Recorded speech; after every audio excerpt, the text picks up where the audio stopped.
Okay. That we're not using that intro. I just wanted to do that. You just want to see if I freak out, and I did. Yeah. I did. All right. Yeah. All right, let's start over. So, hey, welcome to the Closing Time podcast. I'm joined by Miss Amy Gant. Hello, hello. How is your mom? I knew you were going to ask about my mom. My mom is great. She adores you. We still don't know why, but she says hello. Well, you tell her hello. I'm sure she will watch this while sure she will. she's going to sleep at night. And I mean, because it's probably going to be boring night.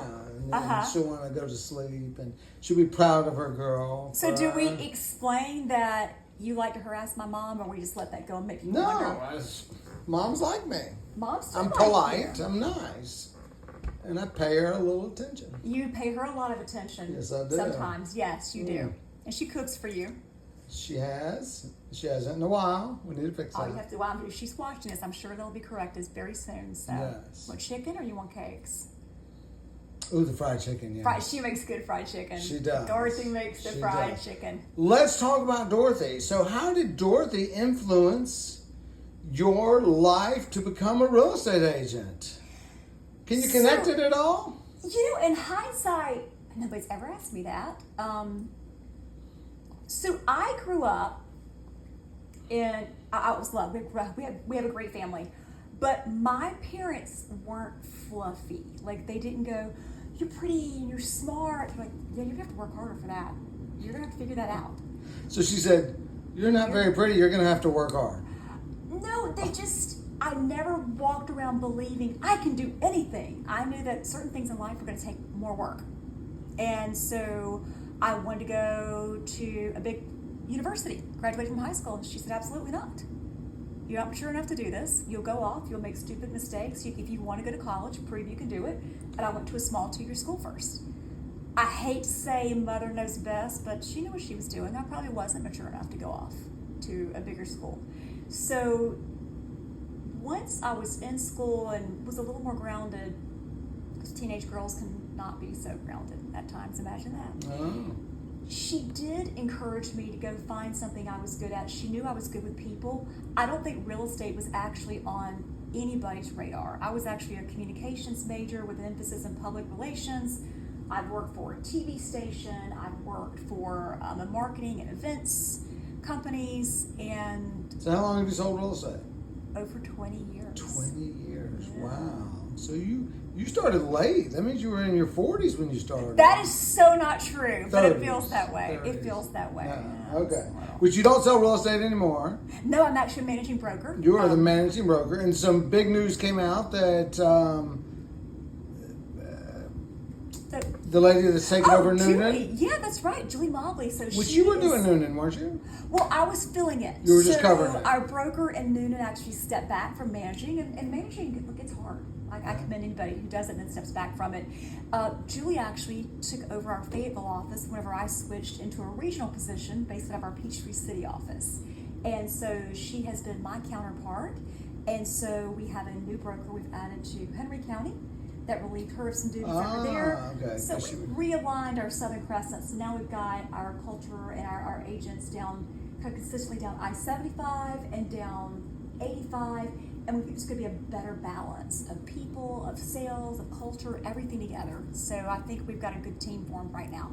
It's going to be good. It's great. I like it. And you and Miss Julie are just bestest friends, right? I'm very You always fortunate. speak so highly of her. I don't know Julie very well. Oh, you should get to know her. I You should need have to. her on. The way you speak of her, I need to meet her. So Or spend time with her. here's something you may or may not know about women. First of all, real estate, just in case you're wondering, women don't always trust other women. And what am I doing? I'm in a female-dominated industry. When Julie came along, I interviewed her for an agent position and saw something right there, like, okay, there's something more here, because she had a management background and she grew into this position, but she's been a partner, a counterpart, and I say she's the yin to my yang. We approach things so different. She's very analytical. She's very linear. It's black and white. I am more visual. I look at the big picture. So I'm the one that's going to come in and go, so where do you want to be in 5 years? Where do you want to be in 10 years? You're not thinking big enough. And we paint the big picture. She then comes in and she can go, okay, now we're going to structure this, have the accountability in place. So it makes a fantastic team. But what I like about her is that she's honest. They'll say, hey, these pants make me look big, or these pants, are they too long? She'll go, yeah, they do. She cannot tell a lie. Yeah, no, you are brutal. You're mean. There's a difference. No. She is constructive. No, you bring out the worst in me, and I think sometimes I bring out the worst in you. So are you the queen of real estate in Fayette County, or the princess of real estate in Fayette County? Or the town jester? I feel like the town gesture. No, I like to say I'm more like the servant. My job is to help the agents hit all of their goals and make sure consumers are taken care of along the way. Real estate's about selling a house, but it's so much more. We help people build wealth. Think about it. Whatever you pay I for don't your think house. people think about that. But enough. you are. And so, I mean, my children have a college account. I wish, like anything, when they were born, or even before the age of 3, I would have purchased an investment property and put it on a 15-year mortgage. It would have been paid off, and it would have outperformed their 529, sorry to my financial people out there, and we'd have money left over.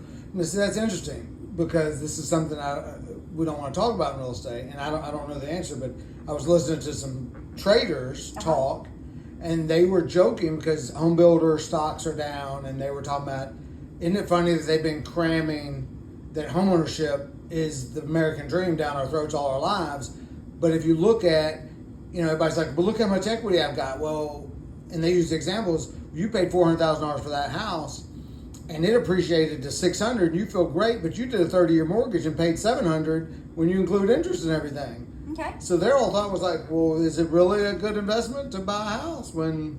Okay, so what would it cost you to live from month to month anyway? And where would you do it? I don't think they factor that in. If I mean, at least I'm Them getting damn traders, something. I don't know what they're talking about. I knew there was an answer. I was like, that's a fair point, but you do have to rent. You can't live anywhere for free. Right. So it's going to cost you something, so you're getting a bigger return. And we've had bigger returns really the past 5 years that I've ever seen in my entire career. Yes. And so what does that mean for the next generation? Do you think there's going to be a stall in values for a little while? And hell, a stall is 4% appreciation is what it is. Well, if it only appreciates 4%, that's... Even if it only appreciates 2.5%. We were in double-digit appreciations, Yes. especially right here in this area. It has been crazy. So the rate of acceleration was doing this.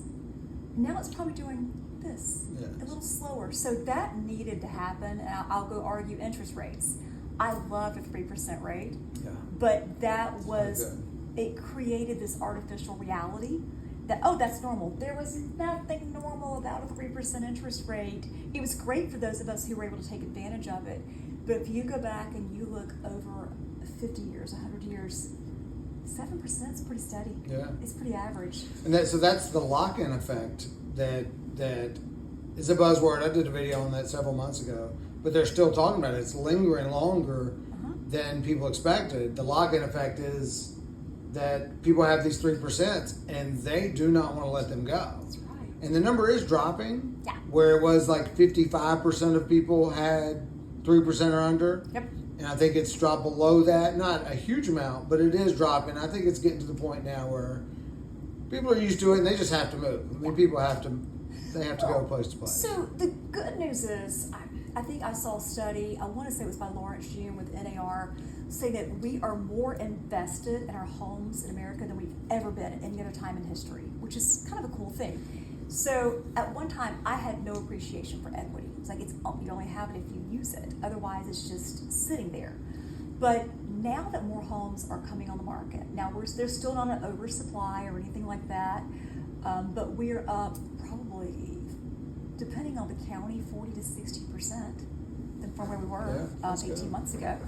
So sellers are now, they didn't want to sell a home. They had a great mortgage, a great monthly payment on, to not have a place to go and live or have to settle for something they didn't want. Right. Now we actually have some selection on the market, and A lot of selection.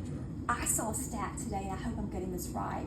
No Georgia one's gonna fact MLS, check from the it. beginning of the year to now, 84% of homes that have sold have had a seller concession.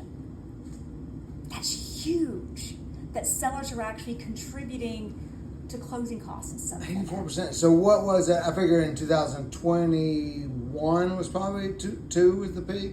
It maybe was 20%. If that. You got to think about, buyers. So what would you say is normal for seller concessions? And what a seller concession is means the seller is contributing towards closing cost, or would you count if they're repairing something, fixing it, warranted this? So those are all seller concessions. Anytime they're coming off that price, off that contract price, and giving the buyer giving something you in anything. addition. Yes.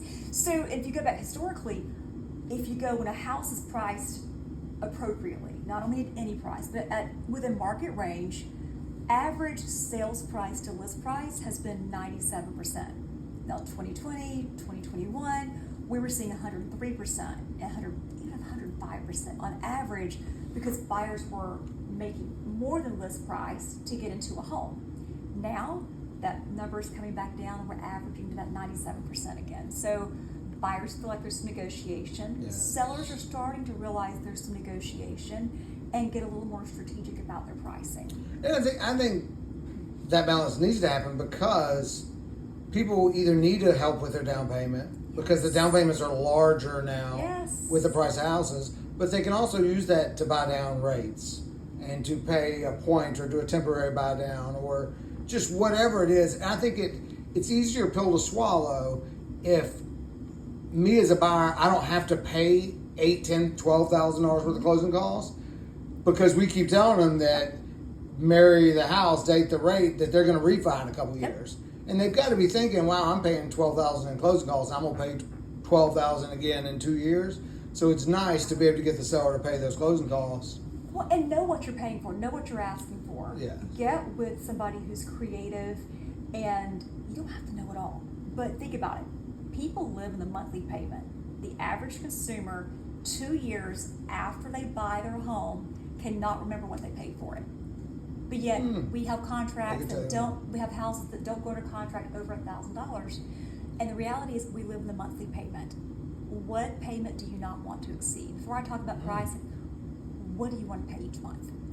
That's a good way to advertise that. When I'm talking about closing costs, I would want a lender or an agent to recommend, okay, we're going to ask for $7,000 or $8,000, maybe it's $10,000, depending on what kind of offer we're putting in and what the price point is. But I would suggest a buy down. And 10 years ago, I would have said, oh, I'd never do it. Yeah. Rates were lower. But right now, if a buy down could get me in a lower monthly payment, I'd be crazy not to do it because that's what I'm going to live in. And the good thing about the temporary buy downs, whether you're only buying it down for a year or two, is if you do end up refinancing or anything, you get your money back. Mm-hmm. So it's almost like that money's just held in an escrow to pay that difference. I don't think people realize that. No, they probably don't. That you could actually get that back. Yeah, so you get it back if you refinance or close. So okay, cool. This is all boring. Nobody wants to hear about real estate. It's work. Let's talk about that. I do want to talk about Kathy Becknell. Becknell, yeah. You know Kathy? I do, Kathy. So you've complimented my decor in my home. Not only is she a realtor, but she's actually done. She's got a great taste. Is she any good at selling houses?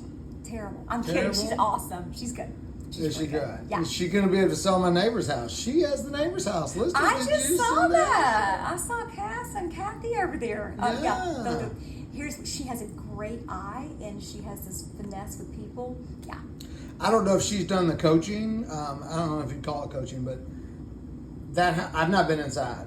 But the work that has been done over the last 3 weeks to stage it, I mean, there have been more contractors and everybody. So she must give very good guidance. Well, again, I don't have any decorating taste. When you come everything Christmas you see, trees, you do. I do. No, I like my Christmas trees. I can go out. You can sell the hell out of a house during Christmas. I could do it. I love Christmas. I love the lights. I love the gifts. I love the people. It's my happy place.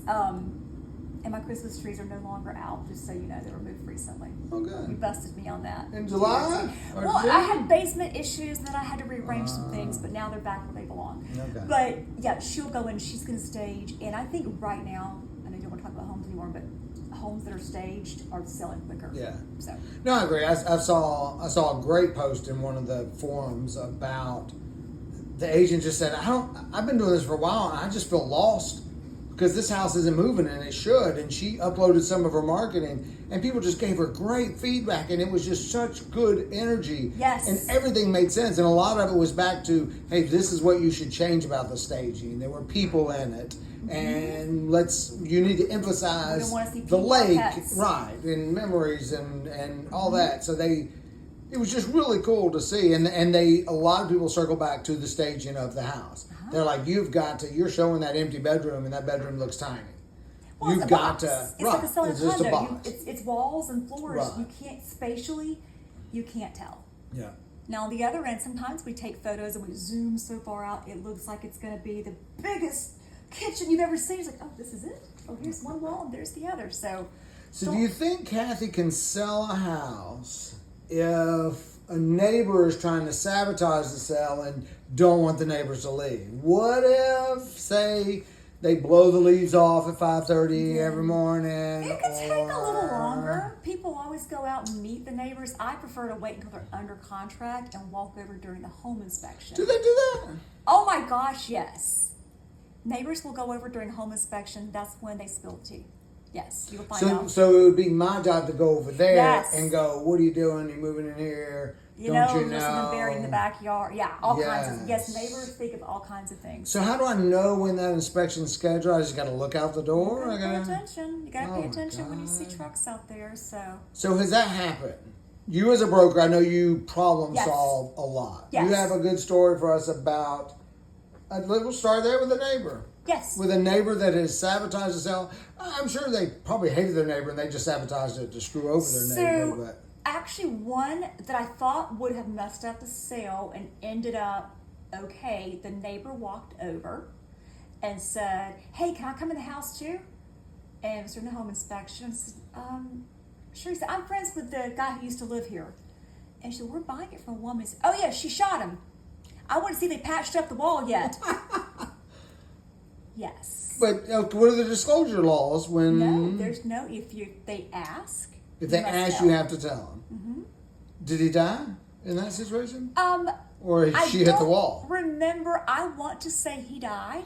So if somebody passes away in a home, a homeowner, a seller, a real estate agent does not have to disclose Unless that you automatically. But if you ask, legally they have to.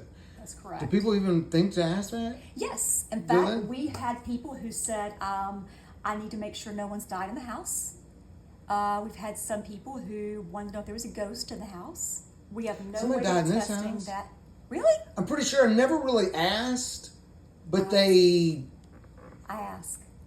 yeah, he kind of hinted towards, They spent their like, life because they were older and they weren't here very long. Okay. And they had some handicap type accessories Yeah. put in the house that were abnormal. Yep. And I asked something and I stopped short of asking because really I don't want to know. Because I really like the house. I'm like, do I care? Like, Says it he always who wasn't a has murder. a mannequin and a giraffe on his front porch. So That is true. But that mannequin is my security system. So it is true because it keeps anybody away. mannequin, It's a yes. mannequin. Okay. All right, let's talk about beauty pageant Amy. See, I wanted to go to real estate last. I want to go back to young Amy. Tell us about Miss Beauty Pageant Amy that Okay. nobody knows. So how many did you do? When did you start? Were you like the little tiara No, girl? I wasn't toddlers and tiaras. And if you saw me as a child, you'd understand why. But you were probably a heavy little girl, right? But seriously, why are we friends? Why are we friends? I went through my stages. I fluctuate. Did you really? Yes. I was just kidding. For anybody that's supposed to get edited out, you're the only friend I had that would go, "You gained weight?" Or you called me, asked me if I was sick. I lost weight. I said, "I've lost some weight." You said, "Are you sick?" I said, "No." You said, "You've never been that thin." I said, Yeah. "I was on a diet, David." You're like, "You'll never keep it off." You did that to me. I did. You did that. And you're right. I Because didn't you had keep it off. lost a lot of weight. I had. You always During disappear COVID. and then lose weight. It was. I was during COVID. I And was you afraid stopped we were coming out to of boot food. camp, and then we assume if you stopped working out with us that I'd be you're bigger. over somewhere getting I was fatter. focused on my That's journaling it. of what I eat. Okay, so pageants. Yes, None I of did. that's true. I would never say any of that mean stuff. Anyway, it's what makes us friends. So, yeah, I did a pageant in my hometown. They had one a year, Miss Irwin County Sweet Potato. Yes, I was a sweet potato princess, and I entered. So my friends were entering. I was in 8th grade. So you won? No, I actually got 4th runner-up. Oh. It was a big group, and I was so shocked. I didn't have a lot of self-esteem, and I thought, oh my gosh. You did not have self-esteem? No self-esteem. And I remember dancing off stage going, Mom, like, they like me. I thought I had won. And it was because there were girls that I looked up to that didn't play. So I thought, how could somebody think that I was worthy of being here and they what? Totally could not fathom this. The next year I went back to the same pageant. Different day, different dress. And dresses were expensive. And if you don't think about me, I came from a very modest family.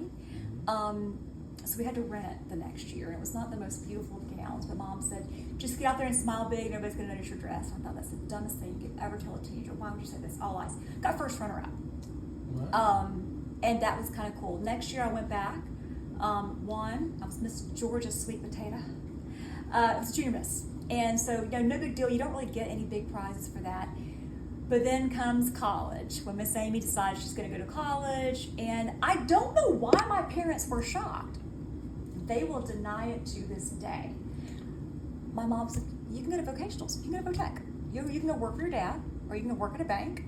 But I really don't know if you're college material. She said she didn't say it. She did. I wonder why you had low self-esteem. Exactly. She denies it. But Ma. I promise, Dorothy did that. Well, maybe it wasn't quite that harsh. Maybe I was a little sensitive. But she said, you can go to school, but you're going to have to pay for part of it. Well, at that time, Miss America was on TV, and I thought I could never do that. But the preliminaries, we had one that was local, and if you placed, you got money. And so I did it the first year, didn't place, didn't do anything, went back. I've done a few locally, picked up $500 here, $1,000 there. I just wanted a crown. You come over, sometimes we can play in crowns. I finally won my first Miss Georgia preliminary, and it was enough to cover a good bit of that year's tuition. And then I realized, well, okay, there's something to this. Now, you got to think about the Miss America program at that time wasn't a beauty pageant. Okay, so 30% of your score came from interview, 40% of your score came from talent, and then 15 came from evening gown, 15% came from swimsuit. They all want to know, what was the talent? I was a singer. A singer? You never knew that? I did not. I was a singer, won talent a couple of times. Go figure. That, so. I think I was more of a performer than a singer. Because if you just close your eyes and listen, you're like, oh, she's okay. But if you covered your ears and watched, oh, she's good. You could sell it. But hey, can you stand in 4-inch heels with undergarments uncomfortable and evening gowns and answer a random question on stage and answer it in 30 seconds or less? It's just a lot of stress. Or stand in front of 5 people you've never met. So that has benefited you very well in your job. It was a turning point in my life. So that's what I wanted to circle back to that. Yeah. So you said, do you have high self-esteem now? Or normal? I don't want to say high, but do you have normal self-esteem? Yes. So my jokes, because I do make jokes because I feel like you are a confident person, or I would not make those type of jokes or those comments. But you and I do that. We can poke and fun almost like siblings, probably more so than most people. We have a mutual respect for one another, but no, I had no self-esteem. So what was the change? What was it? Was there a point, or did it happen that early, like during the pageants? No. Or was it as an adult? Did you find success for it? Was it? It's more recent. It was Peter. No, it was not. Peter's wonderful. Peter. Peter is my Like, husband. yeah, you were like. He's awesome. It wasn't Peter. It was Peter. So I always felt like an imposter. And so pageants, I learned to interview well. Whereas most kids in their early 20s or even their late teens are riding down the road listening to music, my mother was firing questions at me because I thrive on it. And okay, how do you feel about socialized medicine? How do you feel about euthanasia? How do you feel about the presidency? Why do you think young people aren't voting? Why? It was a firing squad, which ended up landing me every job I've ever had because there's nothing you can ask that I can't think on my feet, even if I don't have the right answer. Okay. And that's we're going to test that later. Gosh, don't worry. I knew I opened up that door. And I graduated debt free from college because of pageants. Because of pageants. But even into my 30s, I felt like an imposter. I always felt like I wasn't very smart. I married a man who was so smart. Oh my gosh, Peter's smart. He's a fixer. He's methodical. He's kind. He's so smart. He cooks. He cleans. He doesn't do. He does. He is a good cook. He is a very good cook. I do a mean load of laundry. Do you? I do. Okay, I believe it. I plant things. I believe it because I've never seen Peter do laundry. See, so Amy Gant does laundry. All right. I don't do t-shirts. I hate t-shirts. Why should you wash and fold t-shirts? You have to wash it. I know, but folding You t-shirts don't fold is it. stupid. Why would you fold it? I have a bin. It's just a round bin. I just whoosh. Yeah, but then when you get it back out, it's gonna be wrinkled. I'm not gonna. Who iron cares? It's a t-shirt. I know. I guess. See, I can't do that either. Okay. I'm messy. Peter's Well, if it's a very nice t-shirt that's on the outside, that's on a hanger for me. I do hang a lot of t-shirts. I now. hang t-shirts, but if it's a exercise shirt or Okay, a good. undershirt, No, they get. that ain't folded. Well, That's I on get the things bin. out of the dryer hot, and I snap them, and then it like gets all the wrinkles out, and then I hang them. I fold them from there. Have to do Okay, it self-esteem. when When did it happen? David, more recent. You know what happened? I have suffered from imposter syndrome all of my teenage life, most of my early adult life, into midlife. I think I'm still middle-aged. When I finally stopped judging people, I felt less judged. Does that mean? No. I've just got jokes in my head. I'm laughing at that. I always thought, when I leave a room, people are talking. First of all, I'm not that big of a deal. I'm not that interesting. But No, but that's real. you start rooting for every person in the room. You start finding good in people that they don't see in themselves. You change. And it's the coolest thing I've done. And it's really been probably the past 5 or 10 years. So that's the fix. So if you were speaking to somebody with imposter syndrome, so if I had to define it, and I don't know, but Yeah. I was because I probably felt that way. Imposter syndrome means you've probably found success, or other people are congratulating you, or you got a good paycheck, but you're like, oh my God, if they really knew that was luck, or I don't even know the answer, I don't deserve this. Why am I even anywhere? Yes. So you feel like you're, People give you compliments, you think, they're just being nice. So did you have help getting past it, or you just figured that out? You just started doing that. It's like, I'm tired of this. I gotta. So I probably should have had a counselor. Truthfully, I didn't. But in what I do, is a lot of times I'm coaching people. Now, how do you coach people? You get coached yourself. And so I read a lot of books. I listen. I'm a complete dork. You want to talk about the brain? You want to talk about neuroplasticity and how mirror neurons work and things? I think I was on a mission to fix myself, but I didn't know it, that I wanted to fix everyone around me. And so at some point it clicked. So waking up every day, writing down 3 things you're grateful for. And I don't mean the stupid, like, I'm grateful for my house. That's great. One of my favorite ones, and people who know me have heard this, one day I woke up and said, I'm grateful for messy countertops, because the kids and I had a food fight last night, just flipping beans on each other. When I wake up, I'm grateful for, oftentimes Peter will set a hot cup of coffee on my nightstand, or lemon water. We drink a lot of lemon water. I think he should be one of your 3 every day. But I'm grateful that this morning, I'm grateful that when I walk out, so my car is not programmed for our garage yet. For like 2 weeks now, I go out in the morning, I open the garage door, and my car is already backed out of the garage, and the garage door is closed. Because he knows it annoys me to have to get out of the car, go back, close the garage door. Peter does that. He's done that. It's the little things. But I'm so I couldn't control what time I get here. I can't control who's going to call, who's going to quit, whose contract's going to fall apart, what teenager's going to upset me. But I can control that few minutes of my day. And what it did was it started reshaping my brain, and it looks for good opportunities instead of, well, what's going to be screwed up today? And it has been a game changer. And telling people. Yeah. Our kids know each other. They make fun of me. I was stopped on Dogwood Trail today. They're doing construction. And the little guy's looking there. He's looking at me, kind of like, oh, what you doing? So I rolled down my window. I said, hey, it's not so hot yet, is it? He's like, no, it's not. I said, are you ready for this to be over? Just having a conversation with somebody holding a stop sign. And he looked so shocked. He said, ma'am, I hope you have a great day. I said, I hope you do too. I don't know if he was scared or if he felt seen, but either way, I don't know, maybe. Felt saying, oh. Yeah, like a little fingerprint on He's somebody. at home crying right now. Oh, hush. But you do that too, David. You root for the underdog. I do because it's not done enough. Like, I think if I had a skill, or a talent, a weird talent, I notice what's not happening. That's a condition. Okay, so brain, when did it change? 5 years ago, actually 6 years ago, I went to a real estate summit, and Dr. Daniel Amen was there. And he's this little bitty guy, but he is the premier leading expert on color spec brain imaging. Like, you think about, if you go to a psychiatrist, they give you medicine, but they can't see the organ they're treating.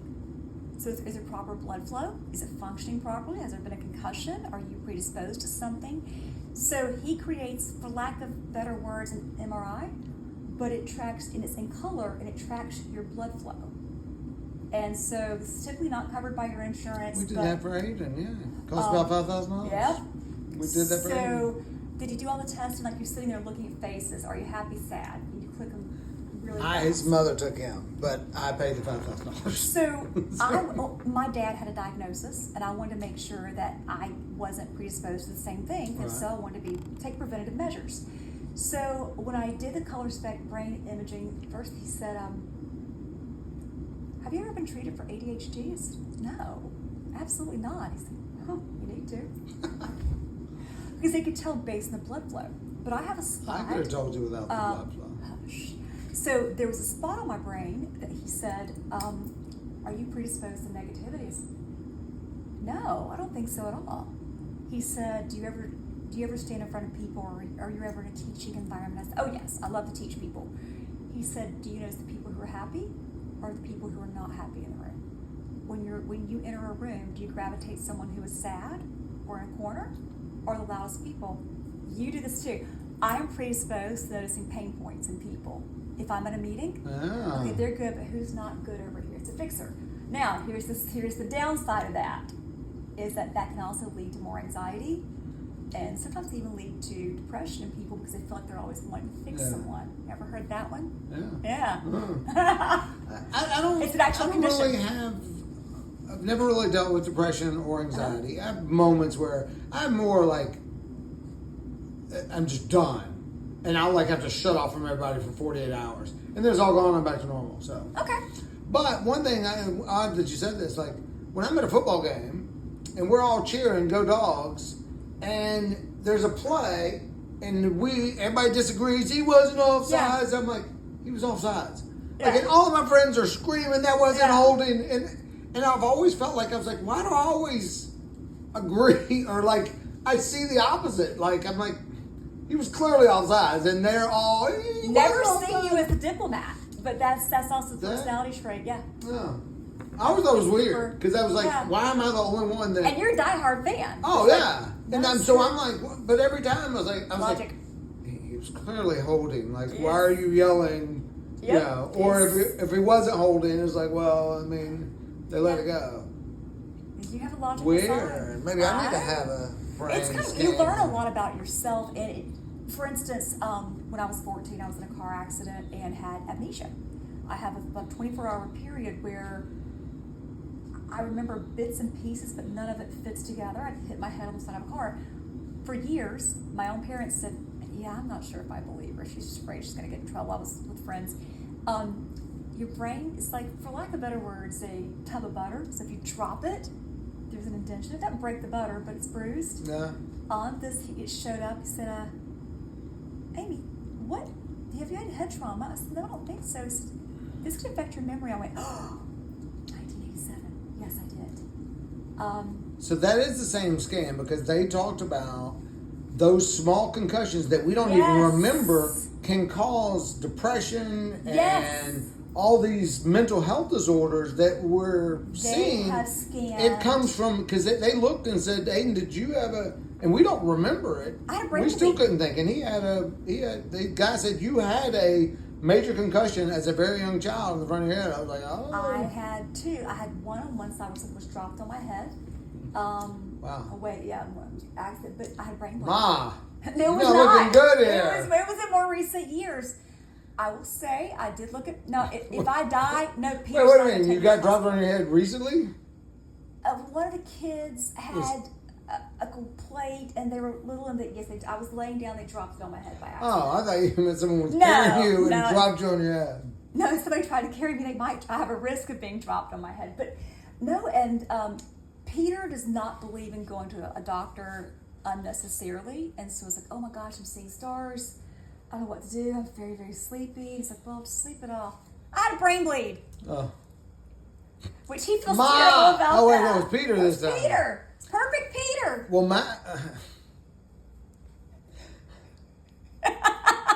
Keep going. Aiden had a hairline fracture in his leg, and he kept. So a hairline fracture in a kid, it hurts, but it's not going to stop him. Right. And so he would run around and like, oh, my legs hurt so bad. I'm like, you're just tired. Let's go home. No, and he'd run around. And then like 2 weeks later, he kept doing it. And we took him, and he had a hairline fracture. Yep. And the doctor was like, it's kind of been 2 weeks. There's really nothing you can do No, now. and you feel like just I was go like, ahead and oh, take my parent sorry. trophy. Yeah, we've done Sorry, that. Aiden. Broken fingers and things like that. Yes. Grayson had a high tolerance to pain. He stuck a toothpick, perfed his eardrum, and we didn't take him to a doctor. We didn't know. He cried and he was fine. The doctor said, his eardrum burst. Something ruptured his. Could that have been a toothpick? I think I know when that happened. Terrible parenting. Wow. Yeah. You're bad. Okay. I want you to compliment another broker or real estate office. Oh, gosh. This is actually kind of easy. Keep in mind, I was licensed as a new agent in Atlanta, so there were so many agents. And when I came to this area in 2006, it was a whole new way of doing things. So I'm going to say first and foremost, we have some great brokers and some great agents here. I consider it a compliment if I would say I would invite you to my Sunday dinner table, or if I would trust you listing my own house. So obviously I'm going to start, with my own. I love Berkshire Hathaway. I think we've got great, just quality humans. Love these people. I was actually with a great brokerage today. Ansley, my friend Kaylee Butcher is a broker there, and she was with She was with Harry Norman. Yeah. It's one of our sister companies. I think they're great, high caliber agents. So love Ansley. I do. I love Kaylee. I don't know Kaylee very well. I've known she's her. cool. She's one of those people I've She's known her got some great forever, but I agents. just don't know her very Yeah. well. But her. She's still down to I earth. ain't using the word energy, but Yeah. it's become my new word. Like I don't have a better word of describing people. Yeah. I like being around you, and we don't even talk. Like No. if I'm in the same room with Kaylee, somebody like It's, that, we don't even have a lot of conversations. But I think it's just the way people smile. They just put off a energy. good vibe. Well, and again, we're in a unique market. We genuinely root for one another. Like DeSales. Yeah. I love DeSales. I think she's just class act. She's spunky. She's fun. She's smart. I love her group of people. I think DeGolian does a great job. I've got even some of our smaller. She's the original Punky Brewster, I think. I think You it's said so spunky, cool. and I'm just like, Punky. she's the original Punky Brewster. She's just cool. In the best way. I mean, She's just cool. Lots of respect for her. But I look at even some of our smaller brokerages too. I'm looking at like Tracy Fuller. But she's got insurance. She's got real estate going. She's just We used to kind work of taking together. off. And she's just a kind human. Yeah. I've got like DeAndrea Rowland. She's got another small brokerage that she's out there just doing her thing. I mean, then we've got our other large brokers. We've got Keller Williams, we've got Metro Brokers, we've got Coldwell Banker. You gotta stop. I'm gonna leave You're somebody gonna leave somebody out. Yeah. You're leaving somebody out. But if there's, we've got a good group of humans out there doing good stuff. Yeah. Well, I think the good thing about probably why it's easy to compliment the brokers is because they are hired because of the energy they put off. Like, because you're the face to the agents. Now, I wouldn't say the face of the company because you're not in front of the buyer sellers, but you're the ones. You're part of the tribe. Yeah, you are the one that's. Do they enjoy coming to work every day? Yeah. And I think you've got to have a big energy, and you got to care and respond and be in the trenches and all those things. And I know so little about what y'all do, but I do know that. Yeah. Because I do know that there's big energy there with the people that are. There is, and there's jobs. kind of for us, there's kind of blurred lines. This whole work-life balance thing, does it exist? I don't. It's a work-life blend for us. My agents call when we're having dinner, but I respond. I was texting somebody at 10 o'clock last night. I don't make a habit of it, but also my kids may drop in at the office, and so we just kind of do life together because real estate's not 9 to 5. I answer my phone on vacation. I only hire people that I want to work with and that I love. How many working with. unanswered texts do you have right now on your phone? Okay, but a lot of those are my mom or my sister, and so that really doesn't count. Maybe you. I did text you on the way over. No, you text, and like today I was in a meeting, and I looked at your text, and I start laughing. I'm on the front row, like, what did you say? I should read You this. asked me a question, and you know how like a week ago, a month ago, you asked me something about podcasting, how I was doing something, and I ignored you, and I was like, I'm sure how it feels. No, you sent an answer, but it was not the correct answer. Oh, okay. Your mom is never the correct answer, and I'm asking you Your about mom is your always mom. the correct answer. You can never go wrong with your mom. Okay, so I want to talk about one serious thing. Okay. And then I want to get to the murder in Bibb County. What, Tipton County? No. Can we not talk about it? No, that's disrespectful. No, it's not. Okay, I'll tell you what I know. I'm not, okay, I don't want to make light of it. No. I just think it's very interesting For a small town to for a be small in the town to news. have Yeah. just a story, and that you knew the girl. I think that's very good friend of mine. fascinating. Yeah. So We'll talk about that. Okay. okay, I want to talk about redlining. I have another podcast I just recorded, and we wanted to talk about racism. Really, the goal wasn't to talk about racism. The goal was to talk about. I was asking the question is. That's not how it started. It's actually how I circled back to it. Is how do I get invited to the barbecue? I was questioning why I don't have a whole lot of black friends. That shocks me. Yes, and I started looking, and I actually chat GPT. Was like doing all this, and when I say friends, I'm talking about friends that I'm breaking bread with. We Breaking bread with. Yeah. Okay. Yeah, I have a lot of. But people that are coming to my house for dinner, that are inviting me over, that are coming to my Christmas party, that type. And that was the whole premise for the conversation is, has it changed? Is 2020 and all the riots and all that, did that change things? Because I felt like I did have more before that. And that was the whole premise. And we got into talking a lot more into actual racism and what was still existing in their minds. And then I had the question, was like, okay, well, I feel like we've come so far, and I feel like, the playing field is a lot more level, and we know about systematic racism. I'm not trying to get into that whole conversation. Yeah. But he asked about redlining. Yeah. And he doesn't know anything about real estate. He was like, is that real? And I had to tell him, I was like, well, yeah, historically it was real. It definitely was real. And it was horrible. And there's some major examples that people should Google and teach their kids so history doesn't repeat itself. All this to say, the other lady that was on there gave the example that just happened this year, that her friend is listing her house up in North Georgia, and her agent, they're both African American, advised her to take all of her, and I know we take all our family photos down. They said take anything down off of your walls that would reflect your race.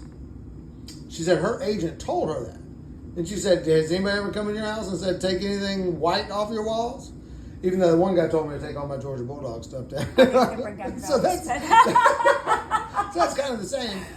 All that long story just do you think that still, obviously it's got to still exist, but how prevalent is it? Or I don't know. I don't even know what I'm asking because I don't even know what the answer would be. All right, I'm going to start with... In any way, in any form, is redlining still exist? Do you think people are still buying, selling, looking, advising, anything? And I know there's a lot of things protecting and preventing those things, but... Yeah. Now, that really makes me stop and think, because here's the thing. It shouldn't. In the world we live in today, it should not. It 100% did exist previously. And we have rules and checks and balances in place, especially like the lendings, when that was really happening, that you're approved for this, but you're not approved for that. We even have testers in our market that are testing for fair housing. Someone being told to take down all the things. My last home that I sold, I staged it-ish, and then I had somebody else come in and go, your kids are cute, but you got to take them down. Because people really shouldn't know anything about you so they can't have any bias. Now, I guess at the time I wasn't thinking about that being a a race or a familial status or anything, but you want to make it neutral for anybody. The same thing would go for some of the historians. Could have things on their wall that could be considered offensive and things like that. I think it's personal preference as to how you stage your house, but I will always say keep it neutral. Right. And I think more the reason I wanted to bring it up, because we talk so much about what does still exist in that realm as far as racism or systematic racism, and what can we do about it. And what we ended up with is more conversations, just acknowledging, like, the one thing he said that I thought was great, he said, if I tell you something's a problem, he said that was a big frustration from African American people, was that when they just talk about a problem, we want to argue them out of it. And it's like, if I tell you this is how I feel or this is what's going on, just listen to me. It's real. Just it's real. Maybe it's not real to you, but I was like, oh my God. I was like, it was it's just real. And I had this, my kids actually taught me, is don't say me too. You're hijacking their story. What about hashtag me too? That happened to me once. We get so excited to be a part of someone else's journey that sometimes we'll hijack their experience. What you're feeling, whether it's real to anyone else or everyone else, it's true and it's real to you. David, I don't have the capacity to change the whole world.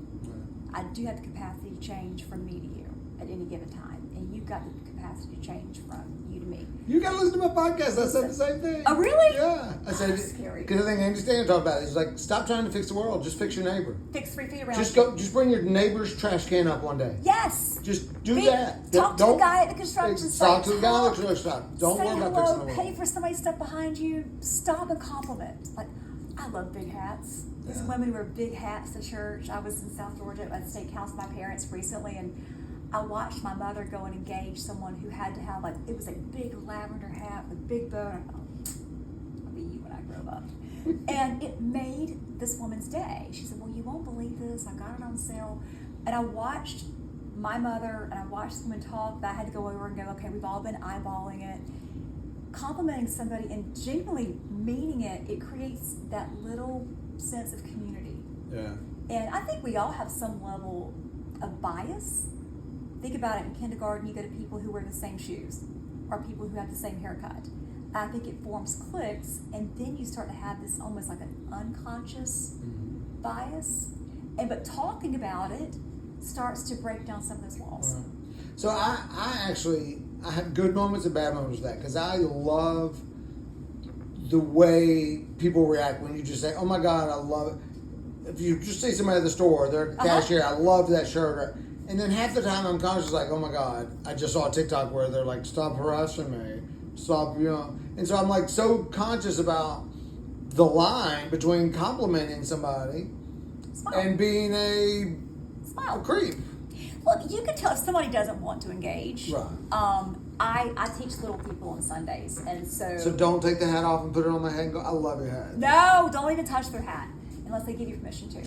But I have a tendency, and I don't think about it, that when I talk to little people, I drop to my knees. So I may be in the middle of a parking lot or middle of a store in a suit or whatever, and when I'm talking to people, I drop to my knees so I can look them in the eye, because I'm used to doing that on Sundays. But usually I think if you're nice to someone's child, typically they know. Oh, children. I thought you meant little. You said little. Little people.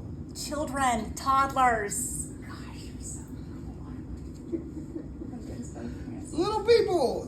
What is the proper name for little people now? Horizontally challenged? I don't know what they're called, because it's definitely not the M word. You can't say that. Why is that? I don't know why that's a bad thing, but I don't know why anything's a bad thing. I said vertically challenged. Yeah, well, I'm horizontally challenged. I might fluctuate, you know that. So it's what it is. Huh? What are? I don't know. Small? They're not small people. Just I guess was you're it not. Little People, Big World? There's a series about that. It's a reality show. I think it's for little people. Love on the Spectrum. Oh my God. I've only seen bits and pieces. It's the best. It's the best. I'm trying to get Kay McEnroe to come on and talk about. So Kay's part of that foundation. Okay, I didn't know where you were going with this. It was like, I just had lunch with Kay. We had a conversation. She Southern can't Support? A Southside Support. Southside Support. Oh my gosh, She was telling me about that. Incredible. they meet in our office, and I just kind of eavesdrop. They do such great things, and so few people know it. I mean, you gotta You know, see some things. so she had never heard of Love on the Spectrum. And granted, I've heard of it for a long time, but I just started watching it. Yeah. And it is incredible. It's like, to me, it's almost Ted Lasso level It gives you encouragement. It gives you a different perspective and better understanding. It's kind of like, I think, traveling the world, meeting different people, different cultures, gives you a different understanding of how unique and how close we all are. Everybody wants to be seen. Even the ones that want to be left alone. They don't want you engaging, but just, hey, good job over there. Love is a connector. And it kind of shows up in all forms. I mean, giving respect to someone who's not used to having it catches them off guard. But even, disarms them. yeah, but even, I've had podcasts about grief, but how do you talk to people? And to listen to how, they have like coaches. When they're going on a date, they'll have a coach. And she was like, the girl wanted to take her dolls. And she was like, my friends keep telling me not to take any dolls. And the coach was like, would you want to take dolls? She was like, I'd really like to take dolls. And she goes, well, how many dolls do you think you could go and be okay with? She's like, 4. She was like, then yeah, you should take 4 dolls. Mm-hmm. And I don't know what clicked in my head. Mm-hmm. But I'm just going, something that I would have thought was so weird. I'm going, wow, that's important to her. Mm-hmm. Like, that's important to her to have those. That was her comfort. Like, but the coach didn't tell her what she could or couldn't do. No, she asked her. Is this important? Like, why your friends are telling you can't take dolls? She's like, yeah, you should take them. If that's what makes you feel good, by God, you should take them. Mm-hmm. I absolutely love it. I think that's when I fell in love with the show, because that dialogue and just talking to her. She saw her. About, she met her where she was. She did. It was incredible. It was incredible. I love it. I love their personalities, and just, I don't know. I think I've learned, because I've always been uncomfortable around special needs because I don't spend any time with them. Oh, see, I was a volunteer for years, and so I've started recently. That was actually my platform in Georgia, was getting more people involved with special needs individuals. So was it special needs, Miss Georgia? Well, maybe, but no, it was. I volunteered with Special Olympics for years, and so you know what their oath is when they go to have their Olympics. Have you heard their Special Olympic oath? I volunteered at the Special Olympics twice, but I don't Let me win. If I cannot win, let me be brave in the attempt. Yeah. And think about, that's cool. That's a pretty cool motto for all of us. Yeah. Just be brave in the attempt. But let me win, too. Let me win, but if I can't win. Yeah. Like, I love that, because I think sometimes in our society recently, we've taken away the let me win part. Uh-huh. And it's just been like, just be happy with, no. You can still strive to let me win, but if I can't, but my best lessons were from losing. I mean, you go back to pageants, you go back to sports. My mom said, you better learn to be a gracious loser.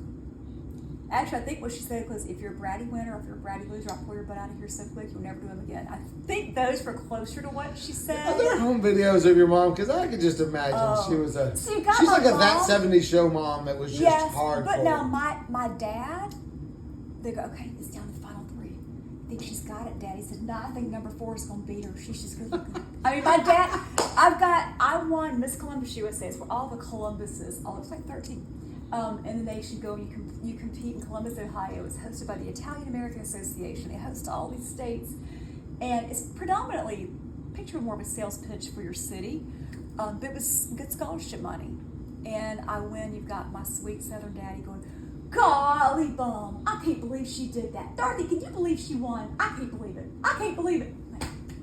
Video's running. There is a cartoon. Oh, what is it? Where they got like a little redneck house in the middle of a big city. I forget what it's called. Yes. That impression just made. Yes, you have to I hear felt it. like that was your dad. Yeah. He's a sweetheart. All right, let's wrap it up. Nobody's listening at this point anyway. So let's wrap it up with much respect about the story of the young lady. I don't want to talk about all the details, but there was a murder in your town. Yeah. Very prominent. More so than I would have ever Do you think guessed. was it more prominent with the podcast that came out, 20 years afterwards? Not quite 20. This happened in 2005. So, but probably a good 10 years. So 10 years afterwards. Yeah. This happened in the fall of 2005. She was beautiful. She was a school teacher. She went missing. I remember... Was she a pageant She was a girl? pageant girl. Yeah, she was, I remember she was competed in beautiful, and Georgia. that was part of the. Yeah, and then she was a history buff. She was a high school history teacher. She disappeared, and it's nothing like being home with like a 2-week-old or 3-week-old baby, and your caller ID says a GBI is calling. And you were. I was in Atlanta by now. You were in Atlanta, man. And they called and they but asked you me knew if her. I very knew her. well. I said, of course I know her. And they said, when was the last time you spoke to her? I said, I don't know, month, 2 months, 3. So why, has there been a reason? I said, well, yeah, I just had a baby. I've been at home with the baby. And they talked about things that would have been on her computer, things, basically, when you see it later on CNN, you see them painting her kitchen on, there's our holiday car with Peter and I on a refrigerator and things like that. So it was a cold case. There were a lot of accusations. A lot. It's an amazing podcast. And I actually got a call. I don't know Payne as well, the podcaster, but he'd even called. I just thought, when people die, people tend to sling your dirty laundry, both true and untrue, everywhere. Yeah. And you can't erase it once it's out there. Well, no, like, even if it's don't obvious. Talk about people who aren't here to defend themselves. Yeah. That just, I thought the one woman mission with anybody who called me is stop saying these things. You have no proof that these things are true. But this podcast, everybody started listening to it. I stopped going home. I stopped because one of you did something. It's kind of like there's a murderer among us. I said, it was like a dark cloud looming. Yeah. Now, since then, I really credit the podcast for getting the interest back on this cold case. They did find and arrest someone local. So what is the update? Because didn't he confess initially? And then, I don't know if you told me or somebody said that he confessed. The but person then, who confessed may not have actually. But then they backed out. So like we thought it was all solved and he confessed. His friend was actually the murderer. So is it resolved at this point? Yes. I'm not sure if he's been fully sentenced, but he went on a series committing several other crimes after that. Once he realized He can get away with it. Yeah. And Did everybody know? apparently more people knew than we were aware of. Yeah, because they kept saying in the podcast, they kept talking about how A girlfriend knew. they were like, they told the police. I remember Jimmy telling the police that he did it, but it was all to that guy that evidently didn't do it. Yeah. That was fascinating.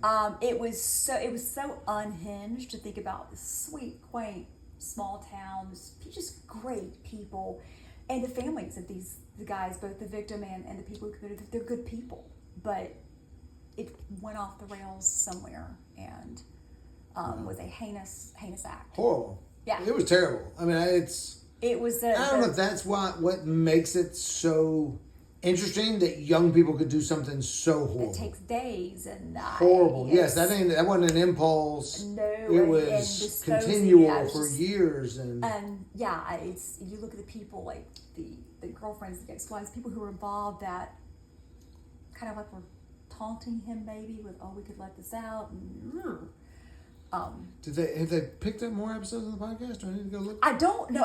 I want to say they put it to bed. Honestly, with that last information, because I stopped before even the trial or the first one. So the guy that confessed, is he out? And no, he's behind bars. For what? Oh, so that guy, I think he may be out. He may have been charged with an accessory. I'm not sure.